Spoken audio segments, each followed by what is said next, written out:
All right. Well, ran into some weird technical difficulties there. Oh,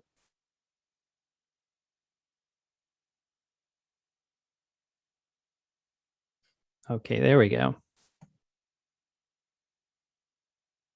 Ran into some weird technical difficulties there and very strange. So we'll give it a moment or two and hopefully uh, folks will be able to get back in. Um, let's see. Let me make sure everything else is working before before we get too far.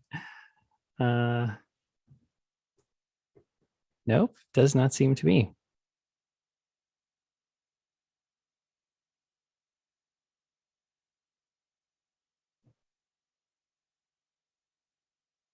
Hmm, perhaps. Okay, very strange. All right. Well, okay, now we've got it.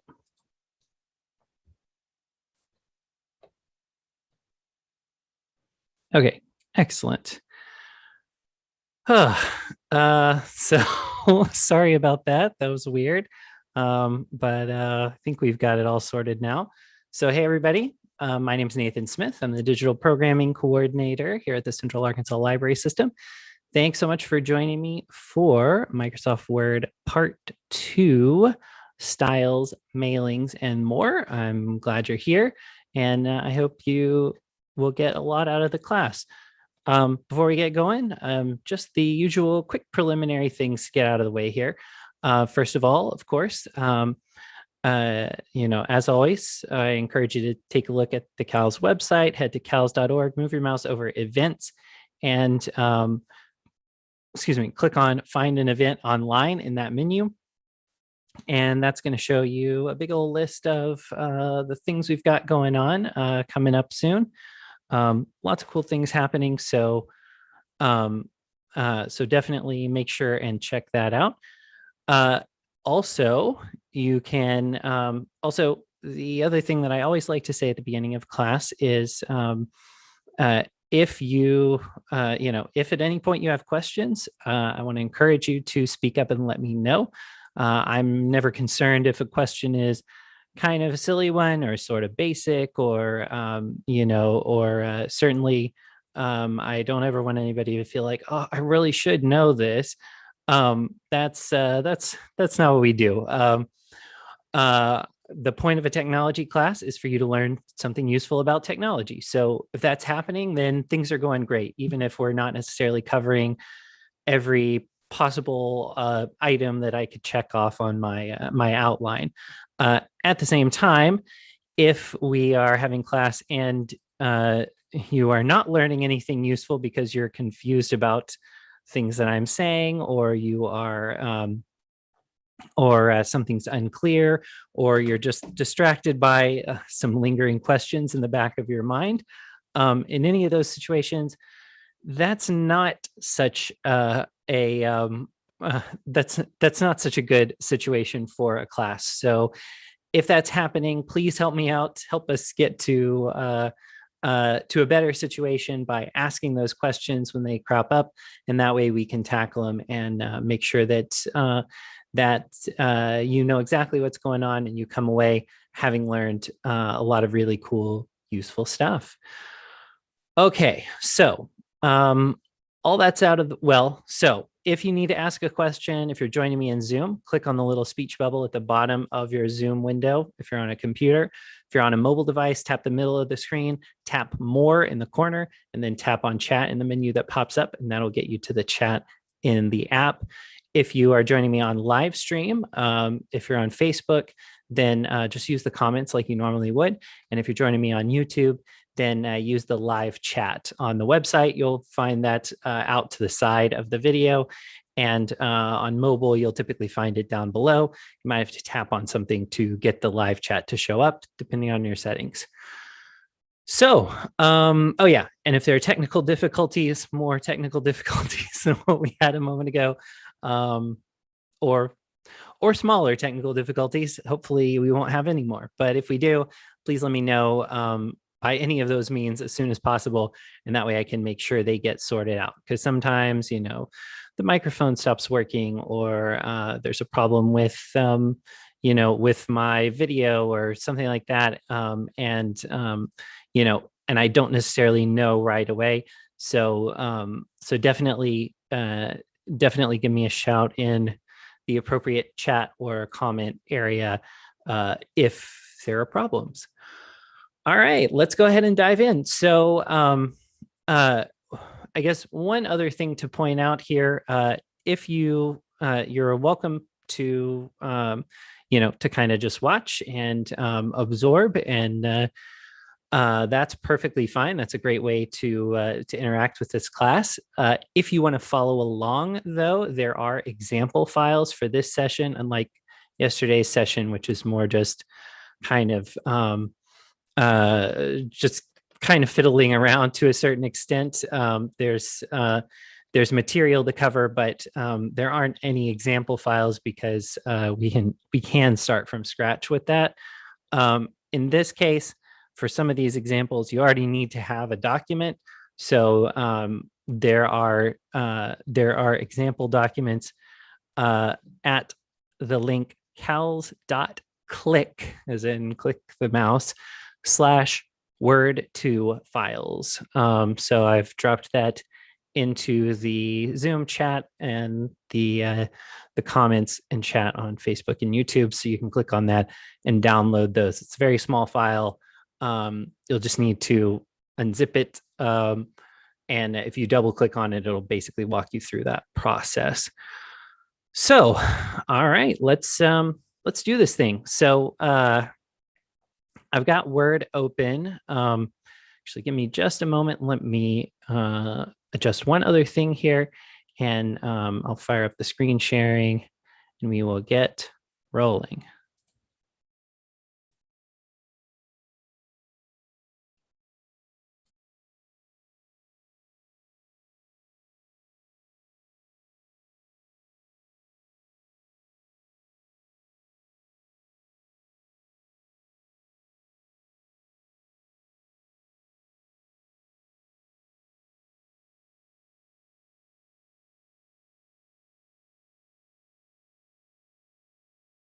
Right. Excellent. There we go.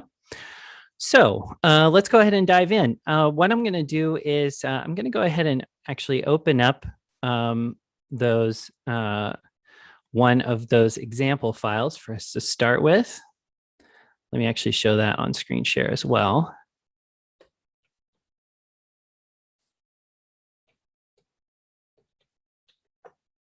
All right, there we go. So we've got 3 files here. There's customerorders.xlsx, desertflowers.docx, and mailmerge.docx. I'm going to start with the desert flowers one. So I'll double click on that. And because I just reset my computer, it's asking me what program I want to use to open a Word document. So there we go. Okay, so now that's open in Word. If you get this little yellow thing that says protected view and gives you an enable editing button, go ahead and click that enable editing. Otherwise, you're not going to be able to follow along. And you might get a view that's something like this, or you may get a view that's only one page. Excuse me, I'm actually going to switch to just one page because that will make things a little easier. And we'll zoom in a bit. All right, excellent. There we go. So now we've got the we've got this open in front of us, and we're going to do a couple of different things with this document. Let me actually walk you through kind of the main points that we're going to hit today.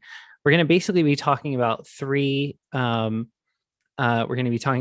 different primary topics. The first one is formatting and themes. So we're going to talk about essentially how to make your document look really nice and polished, and add a level of not only professionalism, but just like visual interest to your documents, because we all want to believe that our our words will stand on their own as an artistic achievement. Maybe we don't all want to believe that. But if you are writing a document, particularly something for work or something like that, you want to use whatever tricks you can to hold people's attention if it's really important information that you are trying to get across. So in order to hold people's attention, we need to, sometimes we may need to up the style game a little bit, and that's what these formatting and themes allow us to do. So we're going to do that. Then we're going to talk about collaboration and review. So if you're working on a document with other people, or if you are working on a document where you are going to be where somebody else is going to be doing some editing for you, or somebody else is working on a document and you're going to do the editing for them, then you'll want to, Word has some really nice built-in tools for that.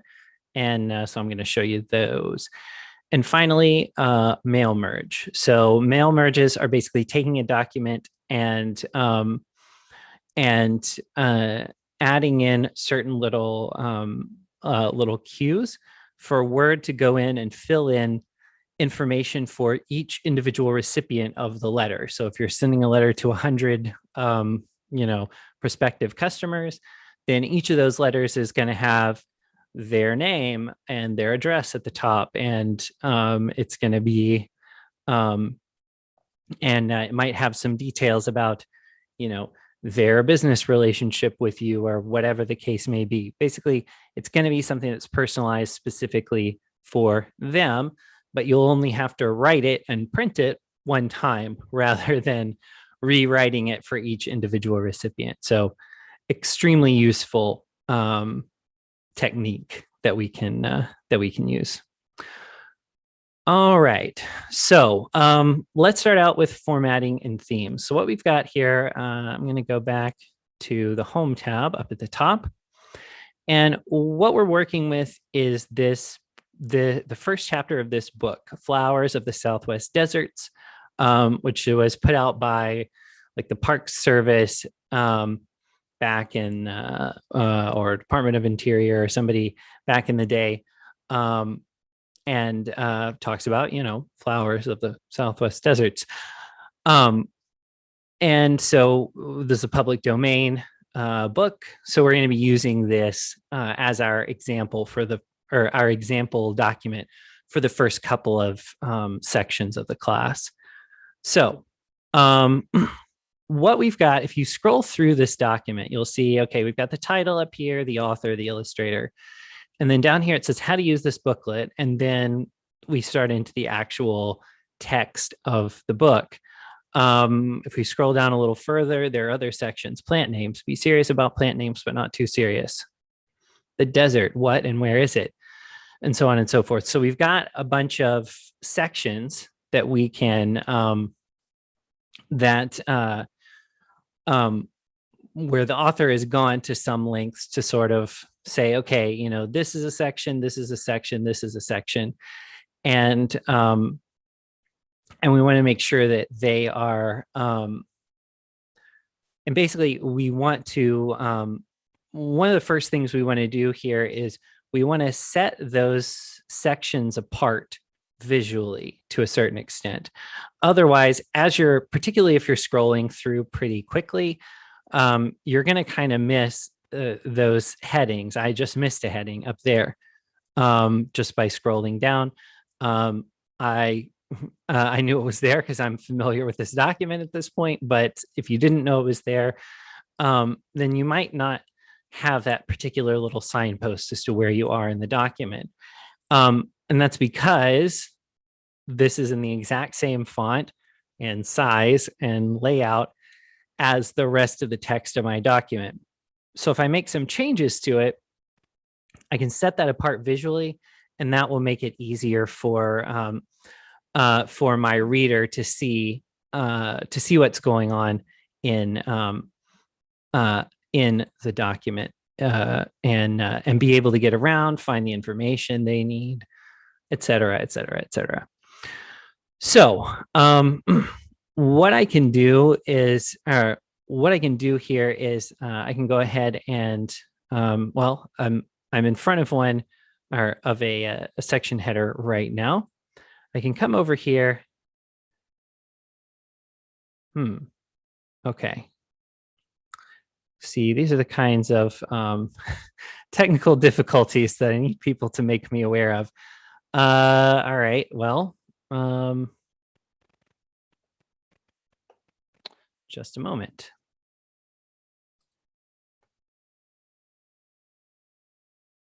Okay. Let's see how that does.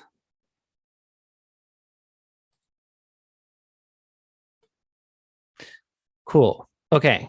So let's run back a little bit and actually look at the document, since it seems like for the most part y'all couldn't see what was happening there. So okay. So we've got this book, Flowers of the Southwest Deserts. It's this public domain book, and it has these section headings. How to use this booklet. Plant names. Be serious about plant names, but not too serious. The desert. What and where is it? And so on and so forth. National parks and monuments as wildflower sanctuaries. So we want to set these apart visually, because right now, as we're scrolling through the document, it's hard to tell where the section headers are, because if you look at it, like I said, it looks exactly the same as the rest of this text. It's just that it's not a full sentence. And, you know, none of these lines, the headers go all the way across. So what I'm going to do is I'm going to come down here and I'm going to select this text. Just like we did, if you were with me yesterday, we selected the text by dragging over it with the mouse. I'm going to do the same thing here. By the way, you can also do that with the Shift key and the arrow keys on your keyboard. So you hold Shift and then you just move your cursor using the arrow keys. That will also work to select text if your hand is closer to the keyboard. So we've got this header, and what I want to do is I want to come up here to the top on the Home tab here. Make sure you've clicked on the Home tab, and I'm going to select heading 1 here. When I do that, what it immediately does, I don't know why this is out here. Get rid of that for now, but we'll come back to it. What it immediately does is change this design pretty significantly. So it's still the same font, Times New Roman, but instead of 12-point font, which is what we had in, or what we have in most of the document, down here we have 24-point font size instead. And this header is also bold. It's centered, and it has, if you notice, particularly when I select it, it has some extra kind of space, sort of padding around it when compared to the rest of this text. And so what all of that does is it separates the headers from the rest of the text visually for my readers when they open up the document to read it. And that's really useful because because it gives them signposts. They can find the information they need more quickly if they don't actually need to read the whole document. If they do need to read the whole document, it doesn't look as overwhelming because it's not a giant wall of text that's 6 pages tall. And so, it's broken down into sections for them, and that gives them signposts. Okay, I'm like halfway through, and okay, I'm, 3/4 of the way through, and so on and so forth. So that can be really, really useful. Let's see. Okay, so I'm going to look for some other headings and set them up as well. So the desert, what and where is it? I'm going to select that one. And again, I'm going to come up here to heading 1, click on that. And again, it's centered. It's got this extra space around it. It's larger and it's bold. Plant names. Be serious about plant names, but not too serious. So plant names is the name of the section, but this is sort of a subtitle for the section. Be serious about plant names, but not too serious. So I want to actually set that apart visually from the rest of my document as well, because this is, because it's not part of the main prose of the document. So to do that, I'm going to come up here, and none of this stuff quite applies because my headings, well, we'll talk about it in a minute, but my headings are for specific sections of the document. There's a title, but of course, that's not the title. That indicates the title of the entire document, not the title of my, or not the subtitle of a particular section of my document. So I'm going to click this little button that's a line with an arrow pointing down, and that's going to expand this menu out. So that's called the More button. And now I can see, more options. So there are a bunch of different settings I could choose. One of them seems pretty obvious, and that's the subtitle. So I'll click on that. And now it's a completely different font. It's gray rather than black. The size has changed just slightly. And so that sets it apart from the rest of the document and makes it clear that this is sort of a subtitle of the section rather than part of the body of the text. Excuse me. Oh, I was going up, not down, wasn't I? How to use this booklet. Okay, and when I collapse this menu down here, you'll notice I also have whatever line of my menu here I selected something from, that's what shows up here. See, when I click the More, there are 3 rows. I clicked subtitle, which is on row 2. And so when I collapse it back down or select something, row 2 is what's showing here. And I can use these arrow buttons to sort of scroll up and down in the list, or I can use the More button to expand it back out. I'm going to hit heading 1 again. And let's see if there are any more sections here. Acknowledgements. There we go. Okay, perfect. So we've got our document divided up into these sections. And that is pretty useful. It gives us a visual representation of where exactly we are. Oh, hey, there's one. Missed it. Where exactly we are in the document, helps break it down for our audience a little bit, helps us find things in the document. And another nice thing that it does is it gives us these little arrows right here. Let's say I've written this section and I'm done with this section. If that's the case, then while I'm working on the rest of the document, I might want to just kind of get it out of my way so that it's easier to navigate around and find the stuff that I actually do need to be working on. So what I can do is I can click on this little arrow right here, and that collapses the section down. It's not gone. So if I click it again, it'll expand it right back out and I can see the whole thing. But if I collapse it down, I can now get around in the document without having to worry about scrolling through that entire section where I know everything's already done and I'm going to leave it alone. Or where, things are not done, I'm not necessarily going to leave it alone forever, but I might leave it alone for, for today or something. So by collapsing some of these sections down, I can focus on the parts of the document that I'm actually working on at a given time. And that's really useful. Okay, so another thing that we can do with these that I want to point out. Okay, so I'm going to come over here. And before this paragraph that says in North America, you don't have to do it exactly where I'm doing it, but this is where I'm going to do it. I'm going to move my cursor over here and I'm going to hit enter to make a blank line. And let's say I want to make a subsection underneath this, or, inside of this section called the desert, what and where is it? I can write my heading here and then select it and select the style up here that I want. Or what I'm going to do instead is I'm going to click heading 2 to go ahead and select that style. And then I'm going to type the name of my subsections, or of my subsection, just like that. Okay, there we go. So that's typed in. You'll notice for this, I use heading 1. For this, I use heading 2. The way you want to think about this is as is kind of an outline format. If you were writing an outline and you have sections and subsections and subsections and so on, then you would you would sort of indent them more and more as you went along, kind of like we did with the list yesterday, where we had the list of meals, and then under breakfast I had like fruit, and then under fruit I had like apples, oranges, and bananas.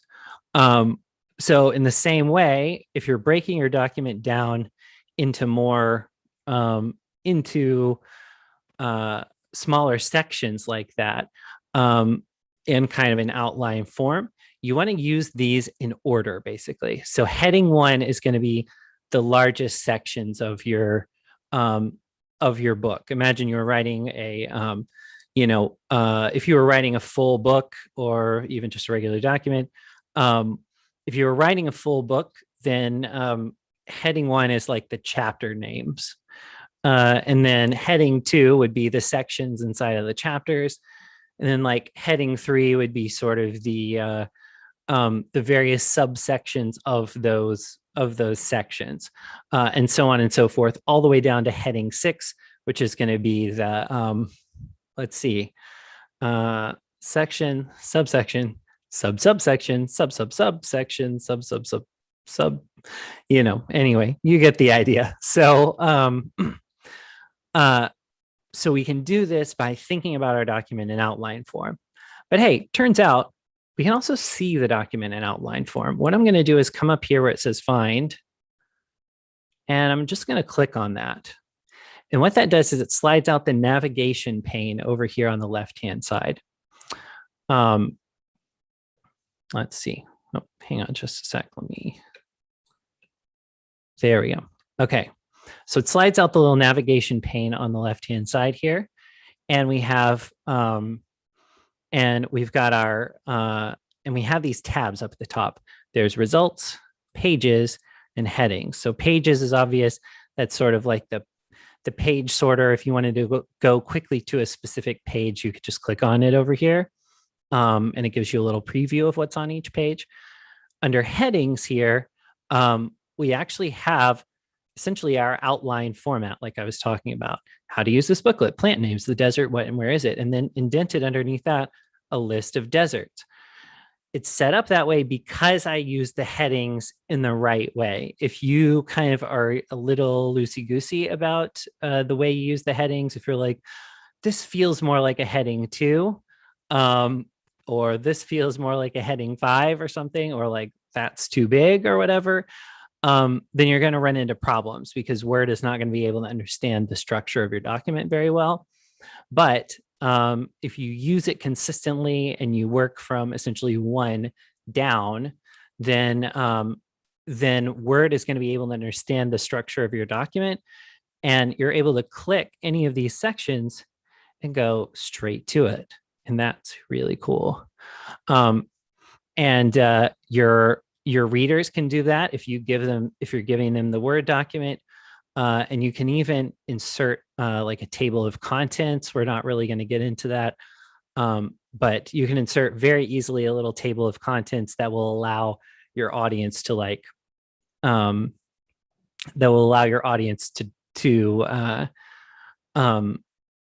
to see this in the body of the document itself. They don't even have to know how to get to the navigation pane over here. Okay, cool. So we've done that so far. One of the key things that's really useful about this, just to call this out as well, is when you use these styles, again, as I said, if you're using them consistently, then what's going to happen is you're going to automatically add a little more polish to your document, and it's going to be less work to do so. So if I were doing these styles on my own, like if I wanted to make a kind of a header like this, which visually at least would look exactly the same, I could like come down here and I could center my text, type it in there, select it. I can go to size 24, bold, and maybe add some additional space around it. I'm not going to go the whole way, but it would look to my, to my reader, if they, particularly if they are looking at the document on paper and stuff like that, it's not going to be visually different from the actual places where I applied the heading 1 style. But what it will do, but if I'm doing this manually every time, number one, that's a lot more work. And number two, it's hard for me to keep it consistent unless I remember, okay, it's 24-point font, it's this kind of spacing, it's centered, it's bold, in some cases, it might be a different font altogether and stuff like that. If I remember all that stuff, then great. But honestly, while I'm in the middle of composing the rest of my document, the chances of remembering all that stuff seem pretty low, at least to me. And so this allows me, by using these styles rather than just manually duplicating them over and over again, it allows me to stay consistent about it, which is really, really useful sometimes. To avoid those little one-off mistakes, where maybe I forgot to center it, or I did everything else, but I didn't make the text bold, or or something like that. So that's the kind of stuff that that this really helps with. Another way that these styles are really helpful, I can show you. I'm going to go ahead and close this navigation pane for now. Another way that these styles are really helpful, I'm going to show you over in the design tab. So I'm going to click on design. Your tab may be named something slightly different. If you have a different version of Word, should be basically the same content, but yeah, your tab may be named something different. And if it is, then, no worries, don't stress about it. Okay, so here I am on the design tab. And what I'm going to do is I've got all these different, it kind of looks like the styles on the other tab. But when I click on one of these, like say, for instance, this one, you'll notice it changes a lot of stuff here. So instead of, for my headers, instead of Times New Roman 24-point bold centered, I now have Calibri as the font. My text is aligned to the left rather than centered. I've got this blue shaded background behind it. It's in all caps, and this is similar. In fact, this changed the color of the text as well. Excuse me. But because I made this, because I tried to manually replicate the heading, Word didn't catch this one, and so it didn't change it to look like the others. I'm going to go ahead and delete that.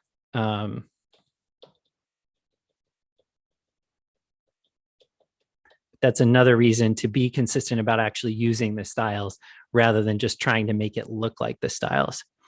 Up here, we also didn't do our title yet, so I'm going to select that, Flowers of the Southwest Deserts, and use the title style here. There we go. And we could probably change this as well. I'll make those subtle emphasis. Nice. Okay. So that looks good. So all of the text in my entire document changed from Times New Roman to Calibri just with one click. And in addition to that, I got a whole new look and feel for my document. And so it really looks nice, and it looks a lot different from what I had before. So that's what this does. All of these little selections here are what we call style sets. And each style set is, well, it's a set of styles, like the styles over here, that are designed to go together and create an overall look for your document. So, so you can choose any of these style sets and make the document look the way you want it to look. So I could choose this one. This also uses, let's see, this one uses Calibri Light for the headings rather than regular Calibri. Calibri for the body text, the rest of the text in the document.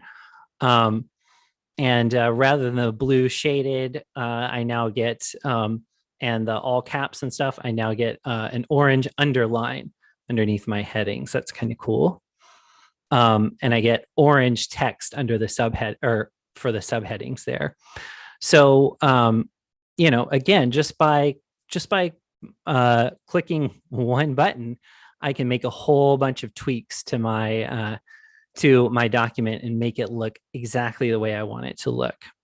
Okay, that's not all there is though. So this list of, you know, these different options for style sets, if I click the more button right here, I can see more of them if there are more.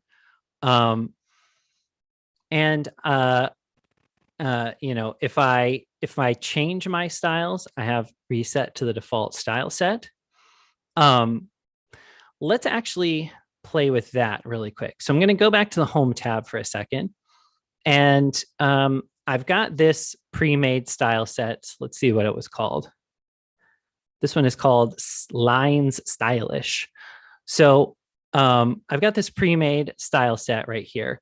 What I want to do is I want to tweak it a little bit. Let's say I want the title to be the same orange for one thing. What I'm going to do is select it.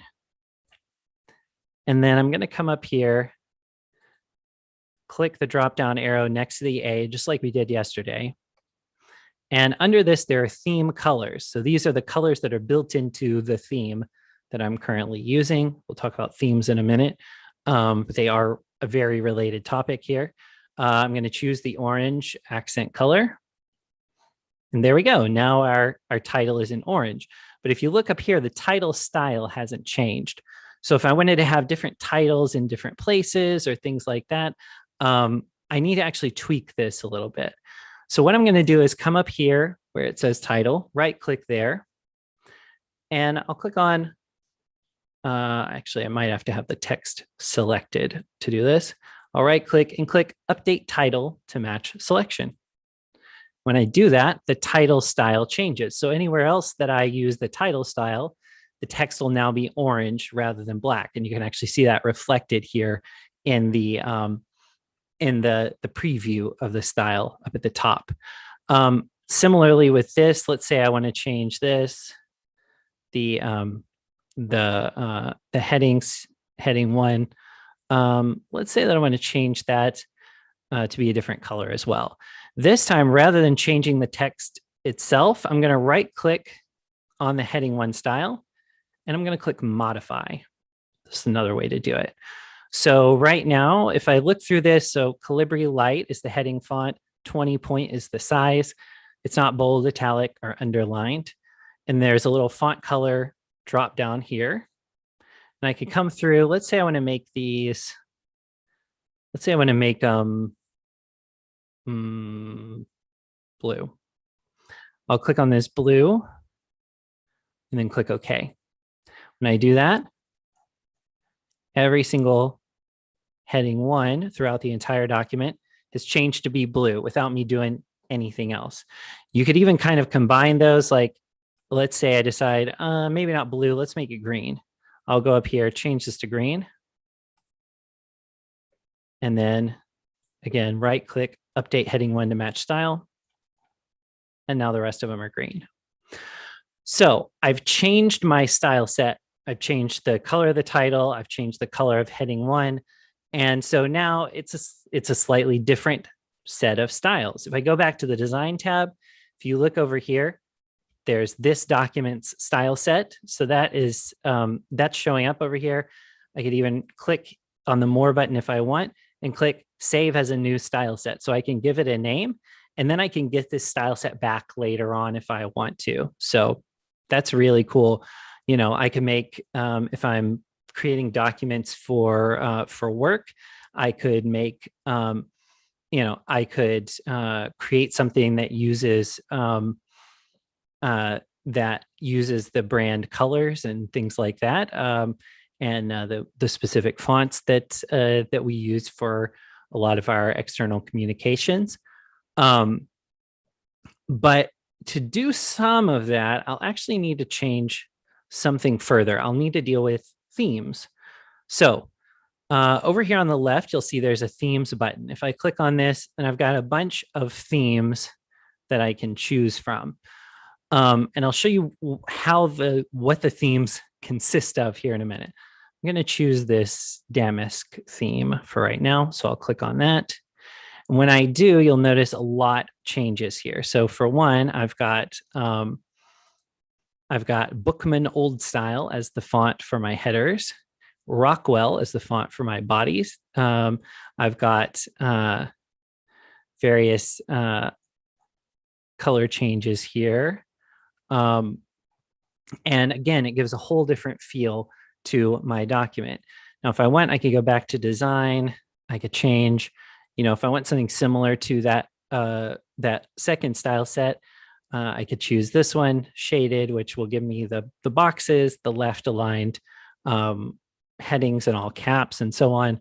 And so I can really play with this quite a bit to get it the way I want it to be. So what is the difference between themes and style sets? So themes actually contain style sets. If you think about, if you think about if you think about an address, themes are like the country. The United States, Canada, Mexico, whatever. And then your style sets are like the states. And then your individual styles are like cities inside of those states. So one contains the other, contains the other. And your themes specifically have a few properties to them. So each theme uses specific colors. So you'll notice when I look at the list of themes, they all have little color swatches right here underneath them. Those indicate the colors that are associated with that theme.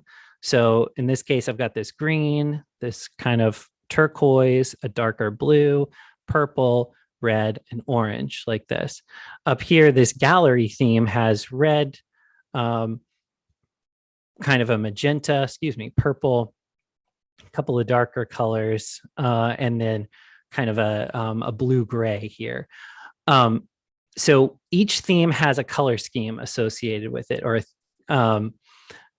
theme colors, and you can click customize colors to change those if you want to. Each theme also has a specific set of fonts associated with it. So in this case, we have, let's see, so this was, where was it?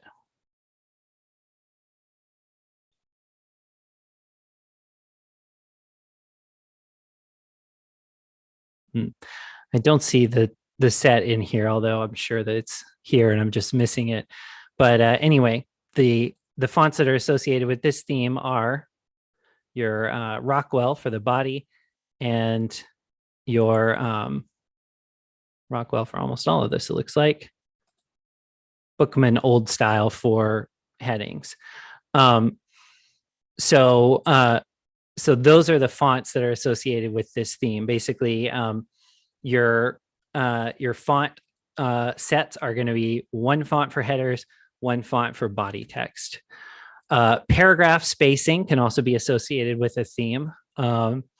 You can have effects associated with a particular theme, so to make certain types of objects look different and apply like styles to them automatically, like shadows or reflections or little like specular highlights like this. And then you also, and so you can actually create your own theme as well. If you click here, actually, you don't do that. If you tweak these options, then once you've changed them from whatever theme you're working on, you can click Save Current Theme, and it will save it as a whole separate theme for you. So you can completely control what your styles are going to look like in your document, and you can even set it as the default so that if you come back in or so that when you close Word and you open it back up to create a new document, you can just start using that theme and those, that style set and those styles right away. So it's pretty cool. That kind of allows us, again, what that allows us to do is make our document look nicer, make our document more readable and less intimidating to our intended audience, and just add a level of professionalism, because a lot of people just write their documents using the default font inside of Word, and then they print it out, which is fine for some situations. But if you're trying to keep your audience's attention, making your document stand out visually is a really good way to do that. All right. So that's pretty much it for the whole styles and style sets conversation. What questions y'all have for me about that before we dive into the next topic?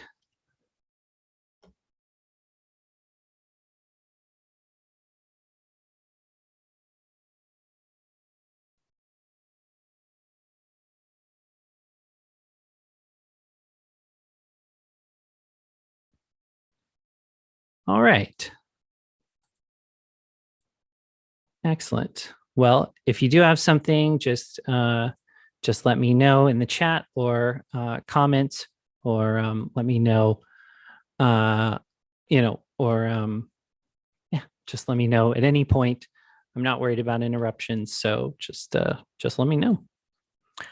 Okay, cool. So now let's go ahead and switch and shift gears a little bit. We're going to keep this document open, but we're going to shift gears a little bit, and we're going to talk about collaboration and review tools. Okay, so I've got I'm going to have to change this style set. This is this is not to my taste.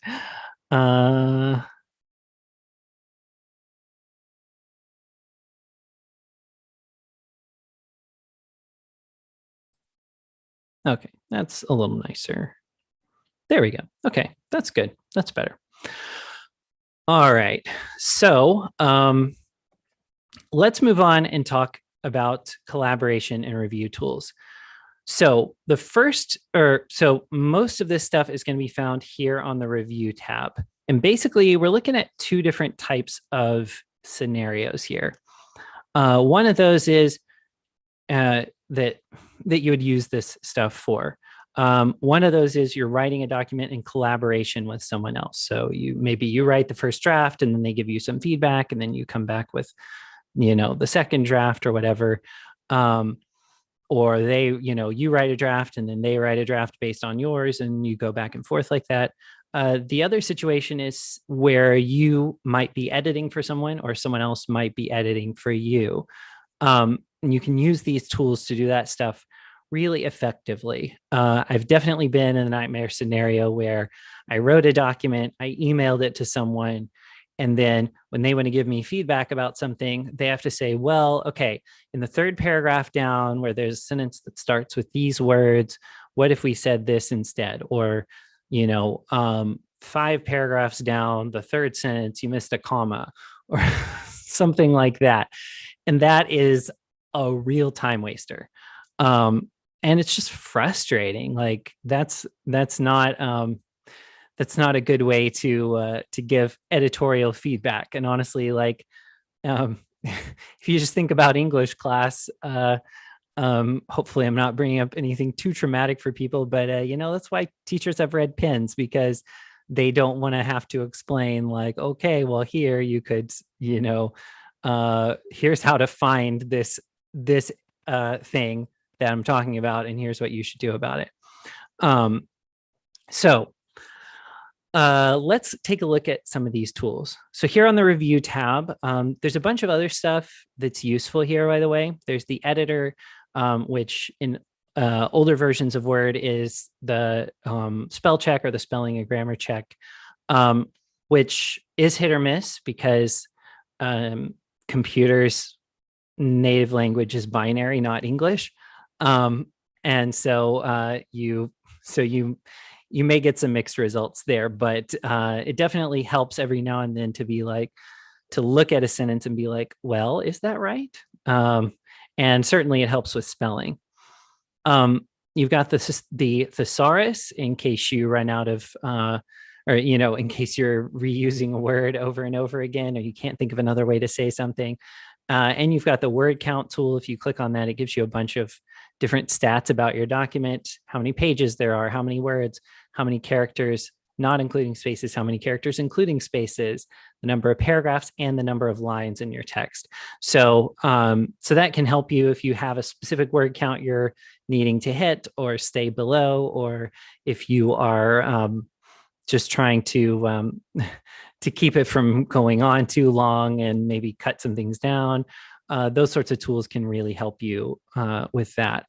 There's also translation and the accessibility check, which of course, if your document, particularly if your document is going out as a Word document to people who might have certain limitations or disabilities, is worth using.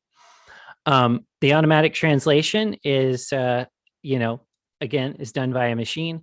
If you want to look professional in a language that you don't personally speak, then I would suggest rather than using this, you hire a translator that's fluent in that language, because machine-generated translations are usually not fantastic. Okay. Next to that, though, is the comments area. And comments are super duper useful. Let's head down here and let's look for something. Okay. Okay, let's see. Okay, here's a sentence. Let's say just arbitrarily that I don't know that this sentence should be here. If I'm coming along and giving editorial feedback or trying to make suggestions about the document, then I could select this sentence and I could come up here to new comment, click on that. And over here on the side, it gives me a little box that I can type in. It's got my name, it's got my picture there. And underneath I can do something like, do we really need this sentence? ? Okay, cool. So now I have a comment here. Excuse me. Later on, let's say that the person who wrote the document comes back in, and they want to argue for the sentence. They're like, yeah, I think we really do need it. They click reply and say, we need it because blah, blah, blah. Great. And then we can have a little conversation here. Kind of one way to do this would be if we're emailing the document back and forth. And when you save your changes to the document, it's going to save these comments as well. So, you put in your comments, save your work, send the document back to the other person, and then they can open it up and they'll see the comments there. If the document is stored online in Microsoft OneDrive or in Microsoft SharePoint, then you can actually essentially have this conversation live online. And that's pretty interesting too. So you can continue to use replies here. You also have this resolve button over here. And if you click on this, what it's going to do is mark this comment as this particular piece of feedback is taken care of in some way, either like, you saw the feedback, but you disagreed and you're like, no, we're not doing that. Or you saw the feedback and you were like, oh yeah, that kind of makes sense. I should probably change this. And then you change it, or whatever. Regardless, you can mark the comment as resolved. And that way you can sort of check it off and say, oh, I'm done with that bit. Great. Another thing that you can do, if you're like, well, that comment was a mistake, or we really don't need this and I don't want it in my way anymore, you can click delete. You can right click on it and click delete comment right here, and that'll actually get rid of it permanently. Or I mean, you could undo, but that'll get rid of it semi-permanently. So we've got, so that's how the comments work. Let me drop another one in here.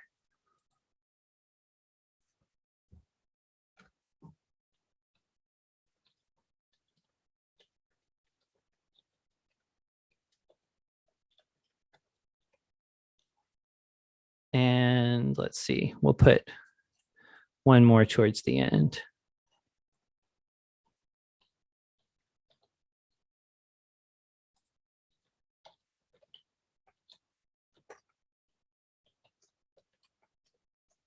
There we go. Cool. Okay, so we've got a few comments here, and we can use these as we're kind of working through our creating our document and editing it and so forth. Another tool that we have at our disposal for editing or collaboration is the change tracking tool here. So what I'm going to do to start using this, I'm going to start at the top of the document like you normally would with, when you're going through to edit. And I'm going to click the track changes button here. Now, if I click the icon with the little piece of paper and the pencil, that'll turn change tracking on. So it'll be shaded in gray here. If I click the words track changes or the little arrow next to them, it's going to give me a drop-down menu. And if I get the drop-down menu, then in there, I'm just going to click track changes. You can also, by the way, click lock tracking. And what that'll do is it'll allow you to actually put a password on it so that anyone who's making changes to the document, those changes will be tracked, and they won't be able to change tracking off like we're going to do in a minute. Okay, so I'm going to go through this, and I'm going to start taking a look at some of the text. And okay, here they say, even though THO apostrophe. Let's go ahead and give them some editorial feedback there. I'm going to select where it says though, and I'm going to just type though.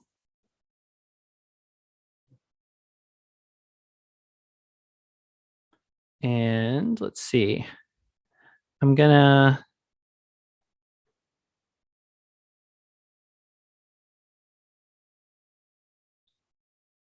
delete this phrase right here. So I'll just hit delete.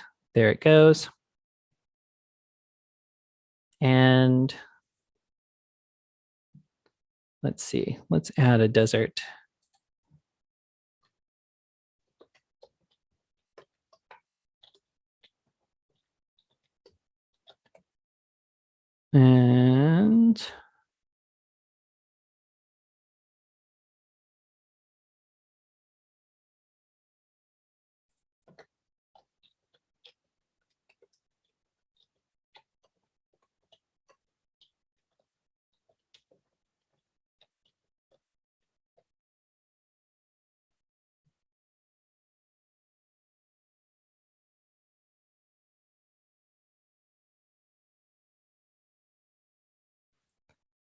And we'll throw in, it doesn't need to be there. Oh, here we go.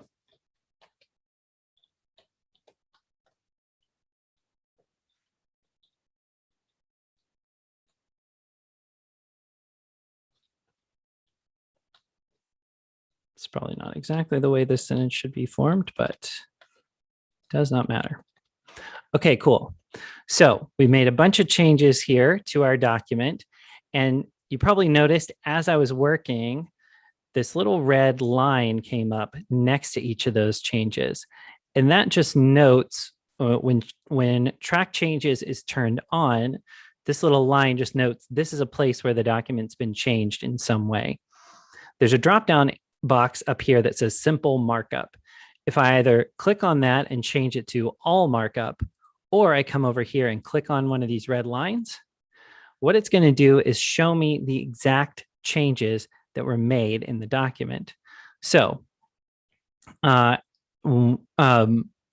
so if I were the original author or the person who's getting the feedback, after the person came in here, turned track changes on, and then made the changes that they feel like need to be made, they can come down here and they can actually see each change that was made specifically. So THO apostrophe is crossed out and though is added here. Even though that was kind of only one change, like I just highlighted it and then typed though in its place, Word actually counts that as two changes. If I come down, okay, the phrase "and perhaps less attractive," comma, was deleted. Okay, we added a desert there, and it was numbered number 5.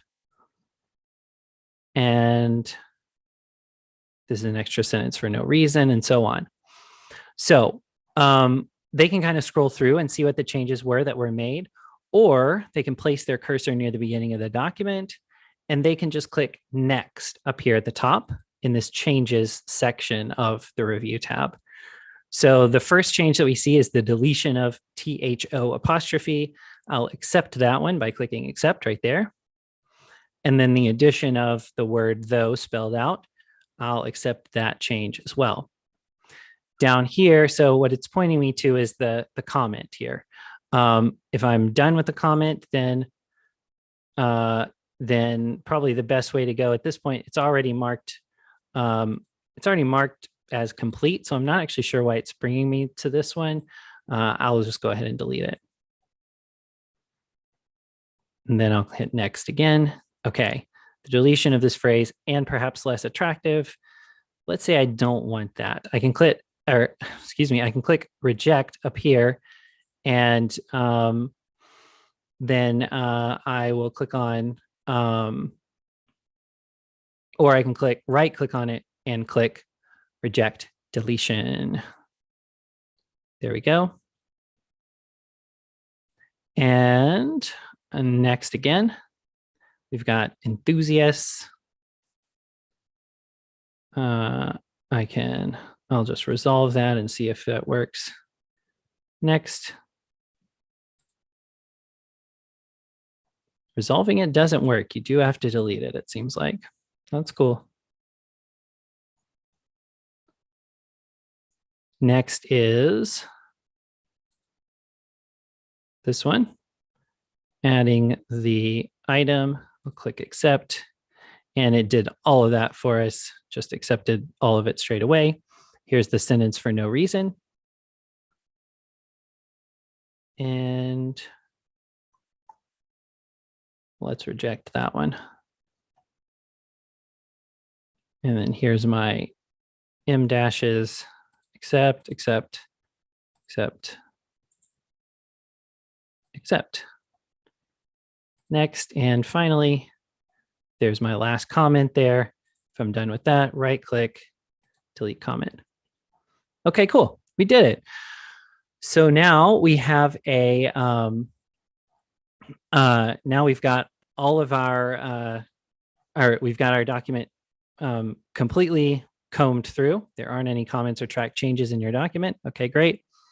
And so now we have, if we're the original author or the person who has the final say on what the edits are, then we can say, well, I think we're done, and and get the document out there to wherever it's supposed to go. If we are the if we are not the original, or if we need to make more changes, or if we need to send it back to someone now that we've done all of our edits, then we can go ahead and do the next thing. If we want to make permanent changes to the document without having to go through the whole change tracking approval process, we can just turn change tracking back off, and then add in a sentence as normal. And even though we're on all markup, you can see there's no red here or anything. And this change doesn't need to be accepted. This is just what we did. Okay, cool. So let's see. So, well, that's most of it with the change tracking and collaboration tools. Basically, to add more sort of general comments or comment on specific things, and give more detailed feedback, you can use the comments. And to make specific changes or to write in an additional sentence or put in a comma, things like that, then you can use the change tracking. And that way, whoever you're providing feedback to is going to see it and be able to act on it without you having to say, okay, look in paragraph 6, there's the third sentence and you said this, and maybe you should say that instead. So saves a lot of time and effort, and is really, really useful. What questions do y'all have about that before we move on to the last section here?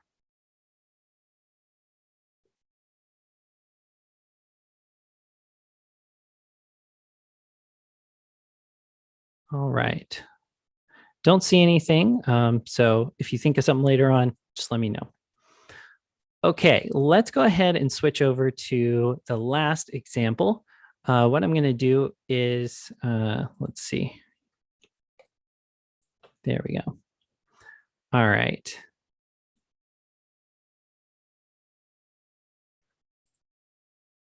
Switch the screen sharing over. All right, I'm going to open up this mailmerge.docx document.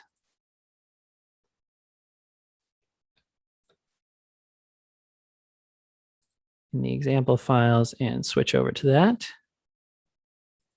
Again, if you see the little enable editing thing, make sure you click on that so you can actually, enable it, and make changes. And then we'll talk about how to do mail merge.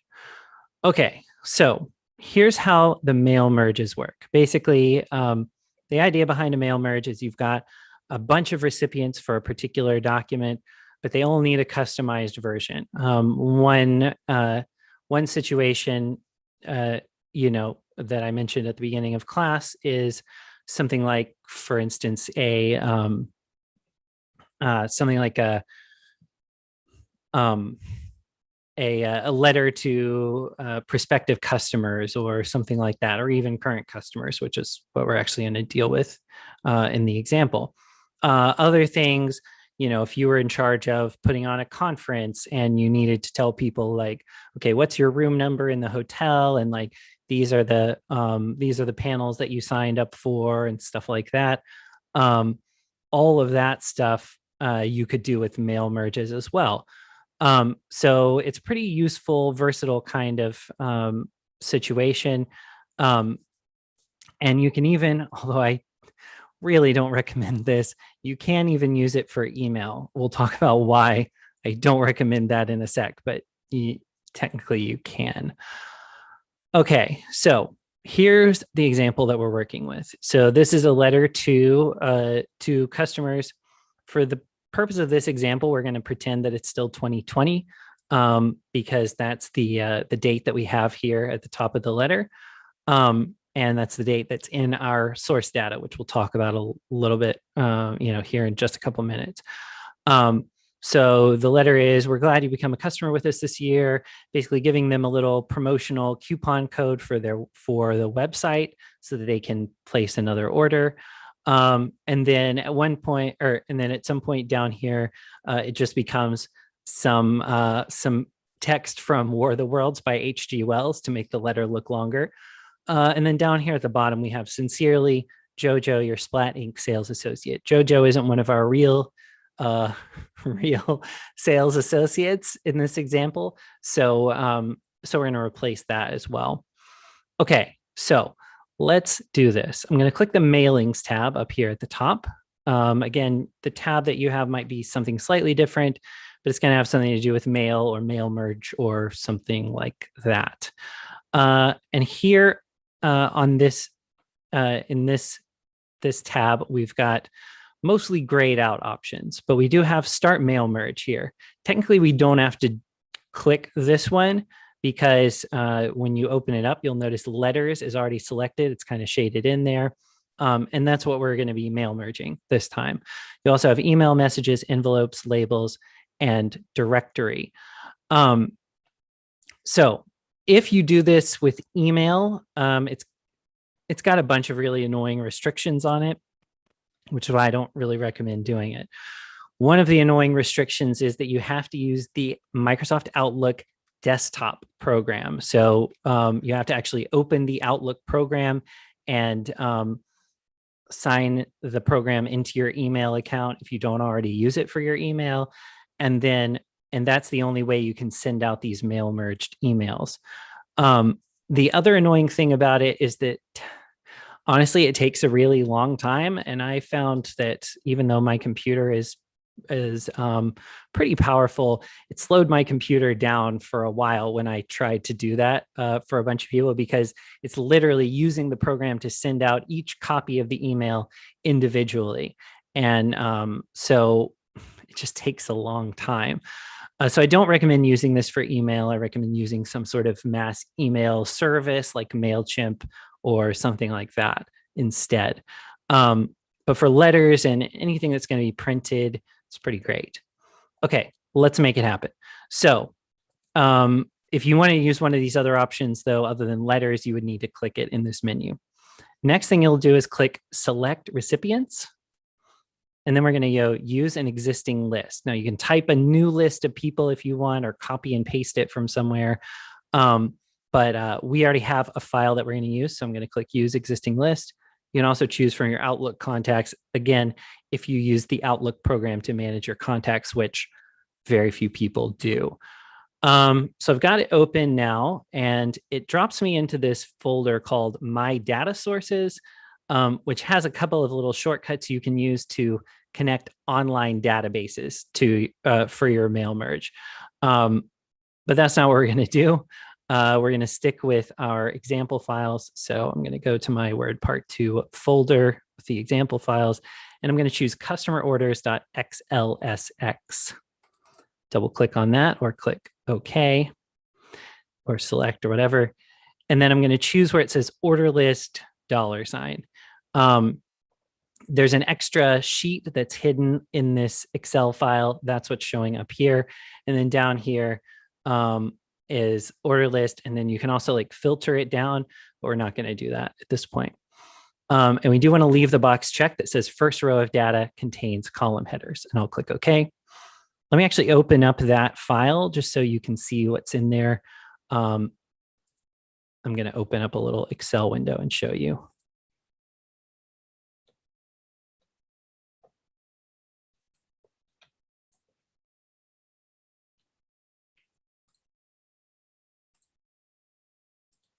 Okay, so it looks like this. We've got order number, date, amount, number of items, street, city, state or province, zip code, country, first name, last name, email address, phone, and salesperson. And then we've got fake information down here for all of these fake people who placed fake orders. So this is why we left that box checked that said the first row contains column headings, because otherwise it would try to make a copy of the letter that where just the word first would show up in place of an actual human's first name. And we don't want that. So we're gonna put that there. So we want to make sure that that box is checked. Okay, I'm going to switch back to the mail merge document. Nice. All right, here we are.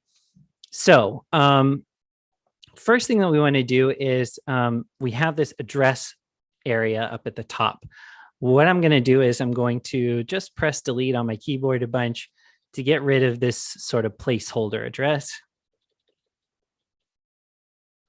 Press enter to make a little space in between them. And then up here above the date, I'm going to click on where it says address block. So I get this insert address block dialog box. We've got insert recipient's name in this format. So you can choose a format and you get a bunch of different examples with Josh and Cynthia here, basically showing how the names are going to be listed. So anything from just Josh, Joshua Randall Jr., Joshua Q. Randall Jr., Joshua and Cynthia, Josh Q. and Cynthia Randall, Mr. and Mrs. Josh Randall, et cetera, et cetera, et cetera, et cetera. So you can go wild with all sorts of different permutations of people's names and stuff. You've got insert postal address. We definitely want that. And I usually use this option, only include the country/region if different than United States. So assuming you're mailing your letter from the United States, that would make sense. It'll include the country if it's outside the US. If it's inside the US, it won't. Format address according to the destination country/region. That just makes sense. They're going to write the address in a way that makes sense to the local people and the local postal service. So yeah, definitely recommended on that one. And then here's a preview from your recipient list. So we can see if we look at this that there is a problem. So the whole address, according to this, is Azia Fikes, Falcon Crest, 41837. So we're missing our state or province, and we're missing our whole street address here as well. So we're going to come down here where it says correct problems and click on match fields. When I do that, it shows me, basically what it shows me is all the different types of information that Word might use in our, in doing the address part of our mail merge here. Now you'll notice some of these say they're required. They're not actually all required, which is good because we don't have all of these columns. And then down here, optional information. So you can add more information. What we're trying to do is we're trying to tell Word, like we're trying to get Word to look at the Excel file that we just gave it. And in each column, we're trying to tell it what kind of information is actually in that column. So it correctly identified that the first name column was labeled first. It correctly identified that the last name column was labeled last. Suffix, we don't have like a junior or the third or whatever. Company, we don't have for these particular folks. Address 1 and address 2. So for address 1, I'm going to click on that. And ours was just labeled street for street address. So I'm going to select that.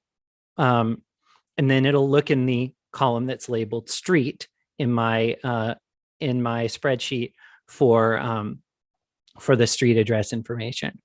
Address 2, we don't have that. City, it's figured out. And then state, when I click on that, state/province is how it's listed out in the Excel file. So I'm going to click on that. That selects it.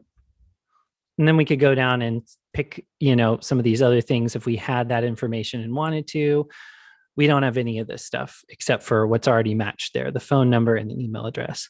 Although if we were like, nope, it's not the business phone number, it's their home phone number, we could switch that around if we wanted to.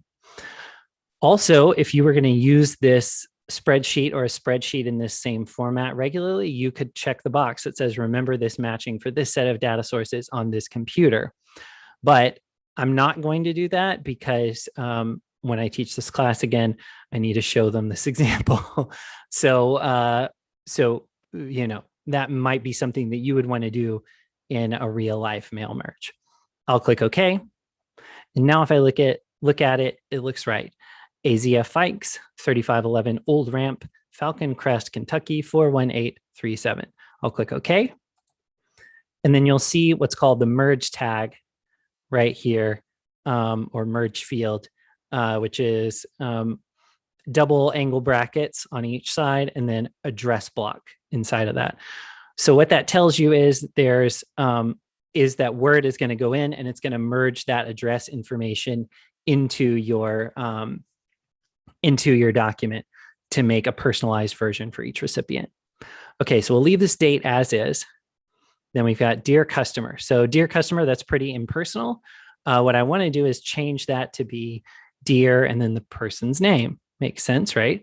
So I'm going to click there and I will get rid of Dear Customer. that whole line.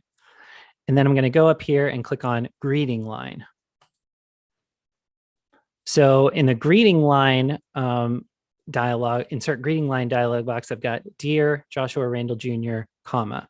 So I could switch from a comma to a colon or no punctuation if I want to. I could, again, change the format of the name, Josh and Cynthia or whatever. And then I can say dear or to or nothing at all. So it'll just have their name, comma. And then we've also got a greeting line for dear sir or madam or whatever, in case there's an invalid, in case there's not a name on that particular row of the spreadsheet or whatever. Excuse me. And then it gives us a preview again. So we can kind of scroll through those and just make sure they all look right, and they do. But if they didn't, we could again go down here and click match fields, and it'll bring up that same box that we just worked with a moment ago. I'll click OK. And now we have our greeting line merge field there. Okay, so next we've got this area where it says, we're glad you've become a customer with us this year. So if you look in our data set, again, we're pretending that's still 2020. If you look in our data set, you'll notice that you'll notice that some of the customers placed their orders in 2020, some of the customers placed their orders in 2019. And so what we want to do is only send this letter to the people who placed their orders in 2020. To do that, we're going to set up a rule. So I'm going to come up here to the top where it says rules and click on skip record if. So what we're doing is we're creating a rule where if certain conditions or a certain condition is met, then Word will not generate a letter for that particular person. So we're going to look at the date. So that's the date that the order was placed. Comparison equal to, we're going to go less than. And then we're just going to go 01/01/2020 and click OK. So now it will look at that. It will look at the date next to each order's information, and it will skip over that person if their order was placed in 2019 before or less than 1/1/2020. So we have this merge tag here to remind us of that. That's just going to disappear when we actually print or generate the letter. But for now, it's there just to remind us that we do have that skipping rule in place. Then it says, we'd love to offer you $20 off your next order with us. Just use the offer code US20 on our website when placing your order. So we actually have customers from the US and from Canada in this data set. So what we want to do is we want to change this wording if it's a Canadian customer to give them the Canadian coupon code, and they're going to get $25 Canadian off of their order instead of $20 US off of their order. So here's what we need to do to make that happen. First, I'm going to select all of this text, these two sentences, and then I can either right click and click copy, or I can press Control-C on my keyboard on a Windows computer, or if you're on a Mac, Command-C. Either way it works, and it works in pretty much any other program that supports copy and paste. Then I'm going to come up here and I'm going to click Insert, or I'm going to click Rules again, and I'm going to click If Then Else. When I click on that, I've got field name, and we're going to look at our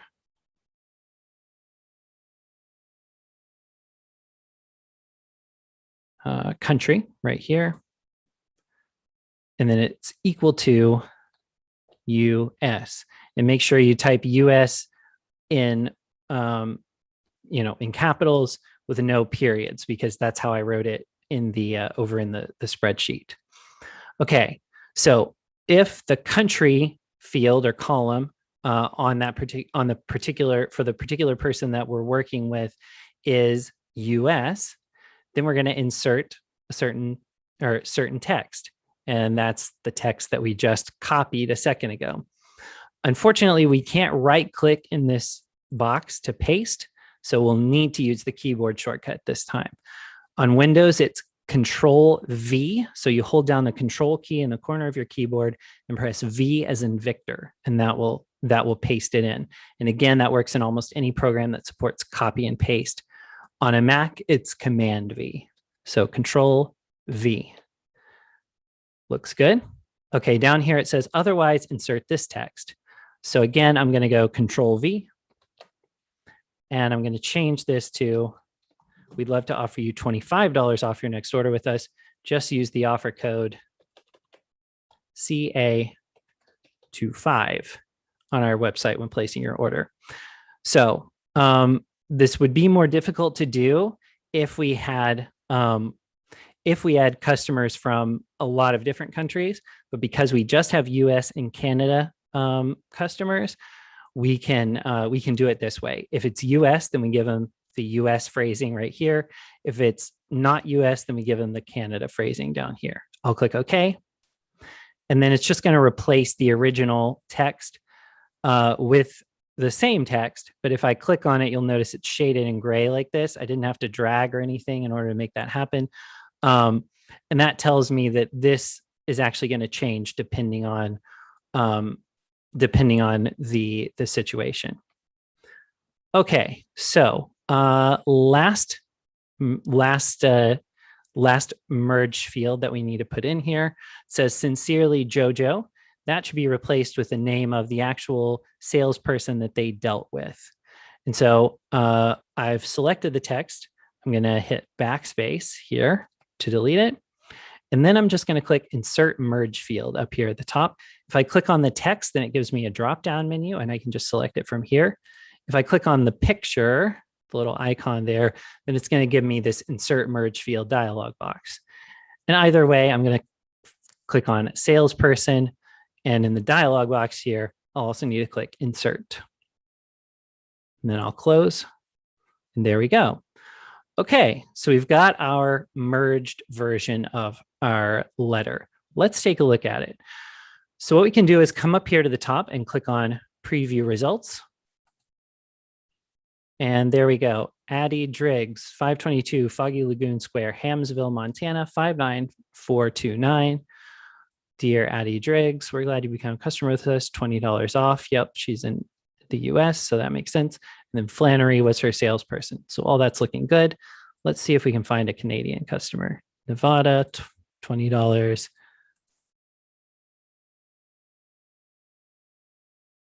There we go. Okay, here's a Canadian customer. For this person, we have CA as the country code down here because we're sending it outside the United States. And we do have $25 off your next order. Just use the offer code CA25 on our website when placing your order. And Delma is their salesperson. So we can go through different recipients, check everything, make sure everything looks good. We can click this check for errors button, and it'll warn us if there are like ones that look like they might not be working properly. And then there's this finish and merge button. When we're satisfied that it's the way that it needs to be, there are a couple of different ways to do this. Well, there's send email messages if you're doing the email route, but again, I recommend you don't do that. And then there's these other two options. So there's edit individual documents. If I click on that, what it's going to do is generate a new Word document that is basically all the copies of the document that are going out to people. So if I have like 40 different recipients, then it's going to generate essentially 40 pages that are the exact same letter, but with the specific details for each person. And that way I can go in and make changes to one or two if they're like special ones that I need to tweak or whatever. The other option is print documents down here. And what that's going to do, if I'm like, okay, yeah, all the letters should be pretty much exactly the same except for where the merge fields go. And then I can just click print documents, and it'll send each personalized copy of the document directly to my printer. And I can just grab it off there, throw it in an envelope, and send it on to them. So, you know, if your letters are going to be pretty much all the same, then you might as well just click print documents and save yourself some time and effort and even some storage space a little bit. If you need to tweak some of the documents before they get printed, then you can click edit individual documents and you can make those tweaks before you go and print. And that is pretty much it for Word Part 2. What questions do y'all have for me before we wrap it up for today?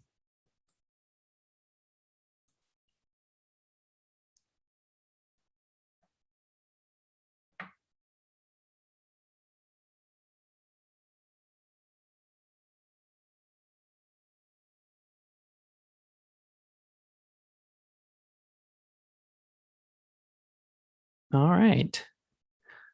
Well, I don't see any questions. So if you do think of a question later on, feel free to shoot me an email. The email address to use is digital@cals.org. And I hope you have a great rest of your day and a fantastic weekend.